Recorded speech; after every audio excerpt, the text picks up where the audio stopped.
Ya, saudara, saat ini saya ada di sebuah bukit, ya, atau sebuah tebing curam. Saudara lihat bahwa di sini adalah satu tebing yang sangat dalam, dan ini di sana tuh adalah lembah Israel yang sangat-sangat subur. Nah, ini puncak di mana dalam cerita Alkitab di mana Yesus mau didorong oleh orang-orang, mau dibunuh oleh orang-orang di sini ya. Nah, di tempat inilah Yesus pernah mau dibunuh. Nah, saya sudah pernah memberikan penjelasan detail tentang tempat ini, sehingga saya tidak menjelaskan lagi. Saudara bisa cari di YouTube saya yang lain. Tapi di sini yang saya ingin sampaikan adalah begini, bahwa ketika kita membaca Alkitab tentang Yohanes Pembaptis, kita lalu menemukan keterangan bahwa Yohanes Pembaptis itu makanannya itu adalah madu dan belalang.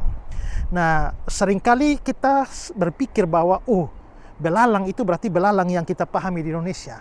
Satu hal yang kita perlu pahami adalah bahwa di antara kita dengan Alkitab itu ada banyak gap, termasuk gap bahasa, gap budaya, gap geografi, dan macam-macam. Itu membuat seringkali kita salah paham. Ambil contoh misalnya ketika Yesus bilang bahwa lebih mudah unta masuk lubang jarum daripada orang kaya masuk dalam kerajaan surga. Lantas kita langsung berpikir lubang jarum ini adalah jarum jahit kita. Padahal bukan itu yang dimaksudkan. William Barclay, seorang profesor perjanjian baru yang sangat ahli dengan latar belakang budaya dan semua geografi di dalam Alkitab, itu menjelaskan bahwa sebenarnya di Yerusalem itu ada gerbang besar, tapi malam hari gerbang itu ditutup dan ada satu gerbang kecil yang namanya lubang jarum. Nah, disitulah unta-unta biasa masuk dari sana. Itu yang disebut lubang jarum. Jadi bukan jarum jahit kita. Nah, kembali pada persoalan Yohanes Pembaptis. Nah, kita berpikir bahwa Yohanes Pembaptis makannya madu dengan belalang. Lalu kita pikir belalang binatang kita yang kita lihat di Indonesia, yang kita pahami di Indonesia. Padahal sebenarnya tidak. Belalang yang dimasukkan itu adalah semacam tumbuh-tumbuhan kacang-kacangan, semacam kacang polong begitu ya. Itu yang dimakan. Nah, inilah, coba saudara lihat ini pohon ini. Nah, inilah pohon belalang namanya ya. Pohon belalang. Nah, coba kita lihat buahnya ya. Oke. Kita lihat buahnya. Nah, inilah buahnya.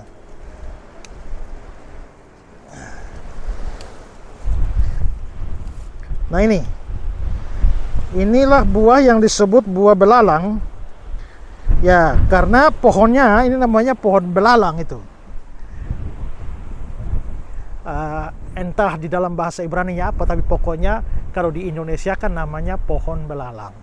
Nah, jadi Yohanes Pembaptis makannya adalah madu dengan kacang polong ini yang disebut belalang itu. Jadi bukan belalang yang kita maksudkan di Indonesia sebagai binatang belalang itu, ya. Nah, semoga informasi ini bisa bermanfaat bagi saudara sekalian. Sekali lagi, saya berada di satu tebing yang sangat tinggi yang merupakan tempat di mana Tuhan Yesus pernah mau didorong oleh orang-orang yang tidak percaya atau yang menolak Dia. Nah, di seberang sana adalah lembah Israel. Iya. Nah, ini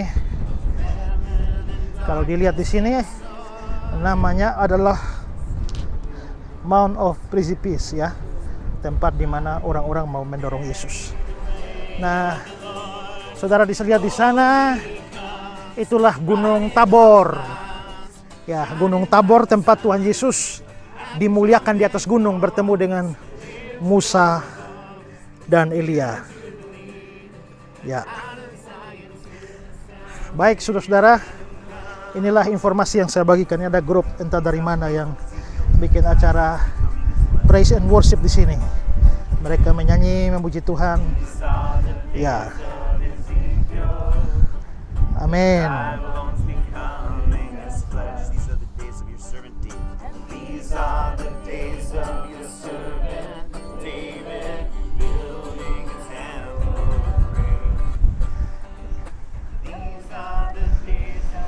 Oke, baik saudara, dari Mount of Precipice saya mengucapkan salam sejahtera buat saudara semua.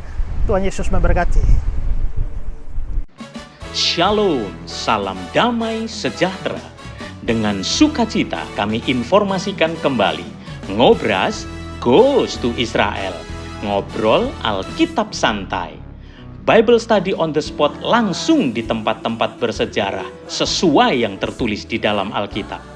Masih bersama dengan pembimbing rohani kita, Bapak Pendeta Esra Soru dan Bapak Yosuayan.